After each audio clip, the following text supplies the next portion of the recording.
A pleasant study time to every one of you. So, next lesson that we have to discuss today is the Laboratory Information Management System. So, we have our Laboratory Information Management System, or the LIMS, or we can just read it as LIMS. So this is a specialized information system class designed to manage naman all laboratory operations from the moment a specimen is received sa ating reception area until that the test results or reports are released back to the patient. So at the center of our diagram, we have the LIMS, no, which connects all laboratory processes na ginagawa natin inside a lab. Okay, basically, it begins with the sample management kung saan ay nire-receive natin or kino-collect yung mismong specimen sa patient. Also includes the specimen labeling and tracking of the specimen that will guarantee that they are correctly identified throughout the testing procedure. Yung LIMS class also supports procedure execution by documenting laboratory workflows and also to ensure that each laboratory tests are performed according to the standard protocols at saka kung tama ba yung tests na pinerform natin based sa requisition form ng patient. So it also integrates class directly with the laboratory instruments, which will allow us to manage the test results to be transferred automatically into the information system kung saan mag-a-appear na lang directly sa patient name, patient account yung ating result form, which actually throughout the process reduces the manual encoding. It also minimizes possible or potential clerical errors or input of information, no? So most importantly, it provides us data management system where all laboratory results are actually stored. They are sorted by year um, by registry, no? They are organized and made readily available for reporting and future retrieval kung kailan man kailangan man in the future ng ng previous test results. So we also have here the laboratory management system, laboratory information system, and the process development execution system. So although itong tatlong tong systems na ito class, they manage information. They are designed for very different purposes as well. So the easiest way to recall them is by actually asking what is the main focus ng bawat system na ito.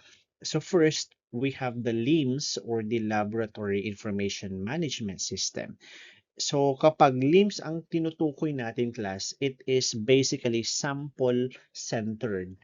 It follows the entire life cycle of a laboratory specimen from the moment it is received, the moment it is processed, analyzed, and then stored until the final results are basically generated. So dahil dyan class, our laboratory information management system is commonly used as well in research laboratories. Ginagamit din yan for pharmaceutical companies, biotechnology industries, including class ng environmental laboratories and quality control laboratories. Kung saan yung mga management ng large numbers of samples and laboratory workflows is the high priority. Pag sinabi naman nating laboratory information system, patient-centered yan class. Instead of focusing on the specimen itself, it also focuses on the patient associated with that specimen. So, ang ginagawa niya, it manages the patient demographics, yung mga physicians requisitions, mga laboratory test orders, as well as the test results or reporting. Yan yung dahilan class kung bakit yung LIS is the standard laboratory software found in each hospitals Yan din yung primary na gamit natin for diagnostic centers and clinical laboratories wherein each laboratory results become part of the patient's medical record na. So we also have the process development execution system. So it is process-centered class, not laboratory-centered. So rather than managing patients or rather than managing samples, it monitors and controls manufacturing or production processes. It is commonly used class in industries kasi sa kagaya ng mga pharmaceutical manufacturing facilities, biotechnology production, yung kung saan na puproduce class or na manufacture yung mga equipment or machines natin, biotechnology production. And other industrial settings para ma-ensure or ma-guarantee class that the production workflows are actually standardized, they are efficient and compliant with all the regulatory requirements para sa bawat procedure na kailangan. So, para mas mabilis nating maalala, no, let's focus on the operational focus, no? LIMS manages the sample, yung LIS manages the patient, the PDES manages the process. Okay, the paperless engine. So the primary purpose class of implementing a laboratory information management system or the LIMS is basically class to centralize lahat ng mga laboratory operations or procedures into a single integrated platform lang para mas maayos, no? Rather than keeping records in separate logbooks, rather than keeping records in spreadsheets or standalone softwares, yung LIMS will already allow lahat ng laboratory information to be stored, managed, organized, and accessed securely in one singular place.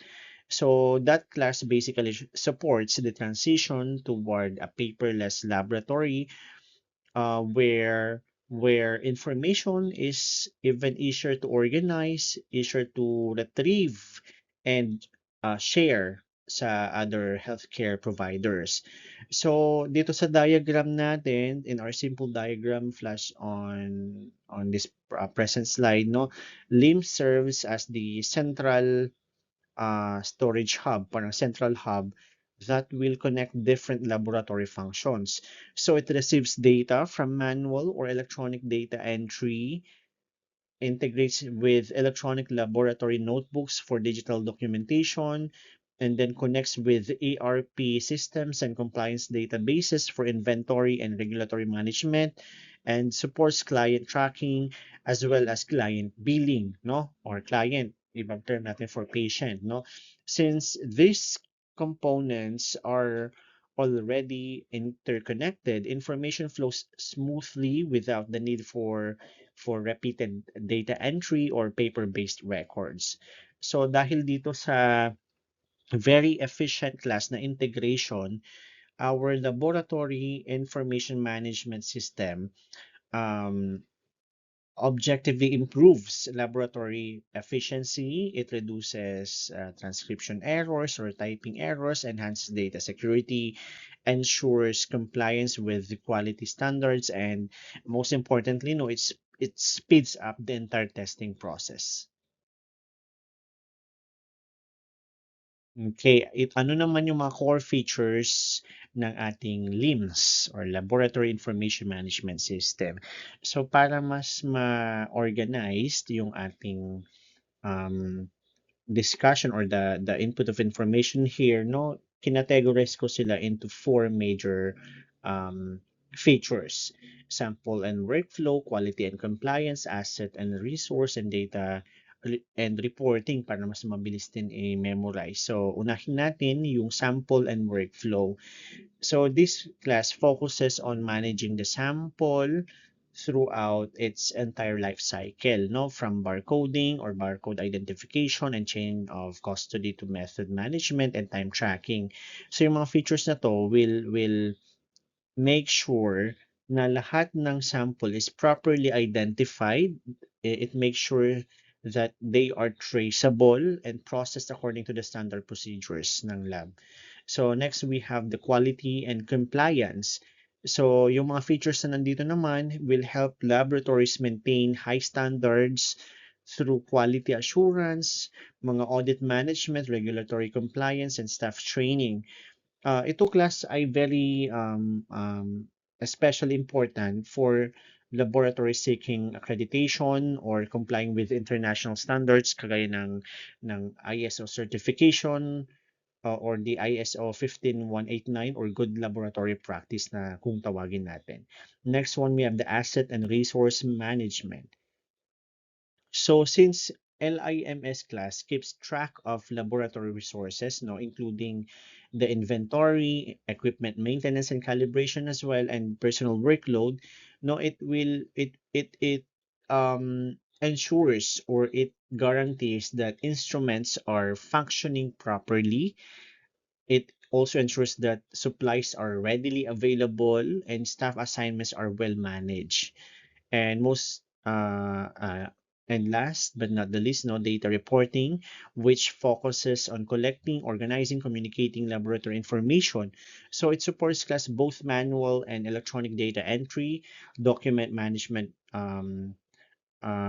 needs, and then customer relationship management, and the generation as well of the laboratory reports for clinicians, yung mga doctors na magbabasa, no, ng mga mag-interpret ng mga results natin, and then also researchers in some fields or clients or our patients.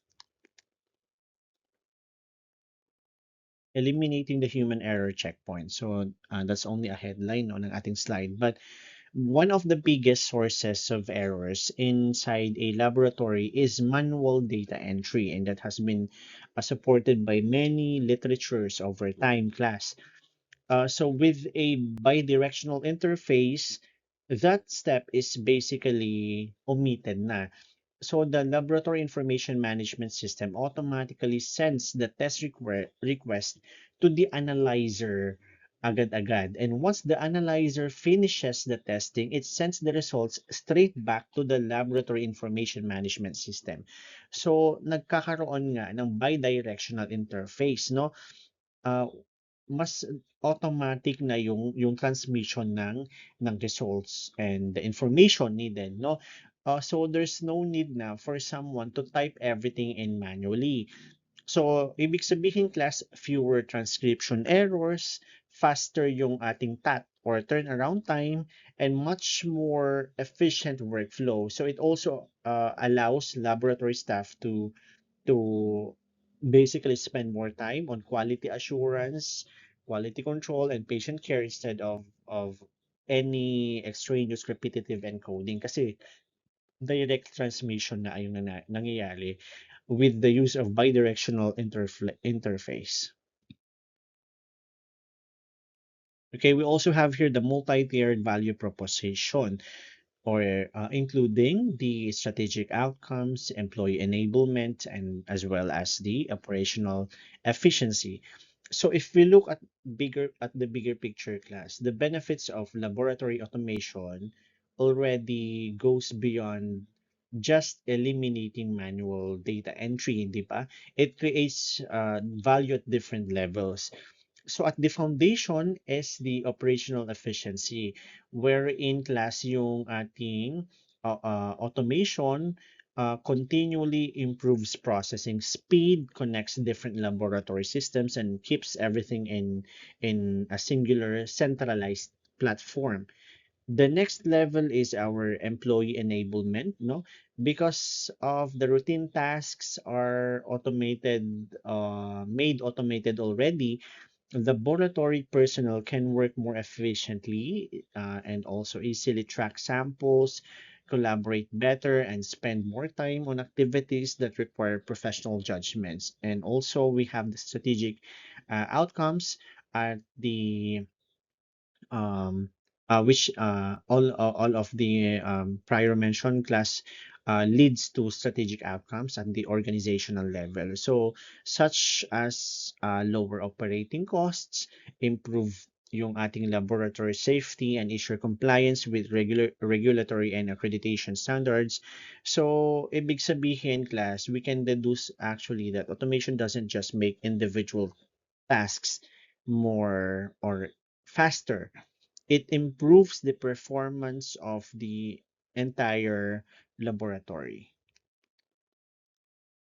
Okay, the advantages of laboratory information management system, of course, productivity, and then automation, connectivity, and cost cutting. So ano-ano naman yung mga benefits for laboratory employees? Of course, there is collaboration, data visualization, sample management, data management, and workflow management. So what are the other applications of the software system, no? Ginagamit siya for diagnostic and healthcare primarily, food industry, pharmacy and biotechnology, environmental production, criminology, sa forensics yan, class, and the industrial production as well. So strategic implementation roadmap. So, of course, class, implementing a laboratory information management system doesn't actually happen as rapidly as happening overnight, no?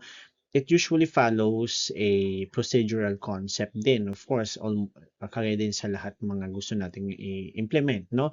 First, you engage the end users because they are the ones who understand the day-to-day laboratory operations, and then followed by defining the workflow so you know exactly how samples and information move through the laboratory. Once the workflow is clear, you select a vendor that best meets the laboratory's needs, and then you design or customize the laboratory information management system based on those given requirements. So sa pangkalahatan, class, or throughout this process, the system should be evaluated based on whether it supports the sample registration, whether it supports the sample analysis, and whether it provides reliable reporting functions, and whether it delivers a good return on investment for the laboratory. Kasi after all, it's partly a form of commerce din kasi, or business. So, how to choose LIMS? Okay, ito yung mga prospective scopes natin of improvement. So, once you have identified a potential laboratory information management system, the next question is, how do you know if it's actually the right one, no? There are three things you should look at. First is the sample registration and analysis. The system should be able to accurately track samples from collection up to reporting. Second, reporting and invoicing. It should generate clear laboratory reports, and when needed, supporting billing and documentation. And lastly, class, yung ating ROI or return of investment. So tatandaan lagi na a good laboratory information management system may require a significant initial investment, but over time, it should improve efficiency, it should reduce errors, save labor costs, and also provide long-term value to the laboratory. Okay, the automated compliant laboratory. So an automated laboratory class isn't only aimed to work faster, no, to make everything go faster. It also improves the quality and safety na rin ng ating mga personnel, and as well as the safety of the information uh, collected. So first, no, the total traceability, where every sample is tracked using barcode labels, pwedeng RFIDs, making it much easier to identify and monitor specimens throughout the testing process or the testing flow. We also have intelligent triage. So dito, class, the LIMS will help prioritize samples based on workload, available staff, or instrument availability, so the laboratory itself can operate more efficiently, and also um, automation supports compliance. So by helping laboratories meet quality and safety standards while also keeping a complete record or complete records that are useful during inspections, kagaya ng DOH visits, audits, and accreditation. So that ends our very short presentation and lecture in uh, laboratory information management system. Once again, thank you and have a nice day.